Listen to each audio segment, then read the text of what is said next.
Εντάξει, Eugene, ακούω την ατζέντα. Πολύ ωραία. Ξεκινάμε με κάτι που προμηνύεται πολύ διασκεδαστικό. Την εξαμηνιαία αναφορά συγκομιδής σιταριού. Την εξέτασα ήδη και ξέρω ότι κορόιδευες, αλλά ό,τι κι αν λες ήταν αστείο. Μετά πρέπει να εγκρίνεις το σχέδιο της νέας πεζογέφυρας του κάστρου. Το έκανα το πρωί. Μάλιστα, επί την ευκαιρία σχεδίασα μερικές ακόμα πεζογέφυρες. Ή μήπως είναι ποδογέφυρες. Τι! Το συνηθίζω να κάνω πολλές δουλειές μέχρι τις 7. Και πρωινό? Πρωινό?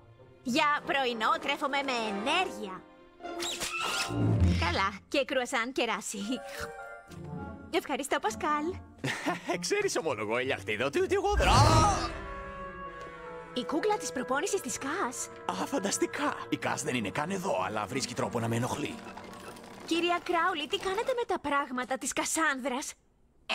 Αφού έφυγε, τώρα είναι για πέταμα. Για μισό λεπτό. Έχω πίστη ότι η Κάς θα επιστρέψει. Βάλτε λοιπόν, σας παρακαλώ, τα πράγματά της στη θέση τους. Βεβαίως. Επί τη ευκαιρία, μήπως θέλετε να ξεστρώσω και τίποτα κρεβάτια ή να ξαναφέρω μέσα μερικά σκουπίδια υψηλοτάτη? Όχι, όχι, αφήστε, θα το κάνω εγώ. Όπως θέλετε, εγώ έχω διάλειμμα. Τα υπόλοιπα πράγματά της είναι στην αποθήκη.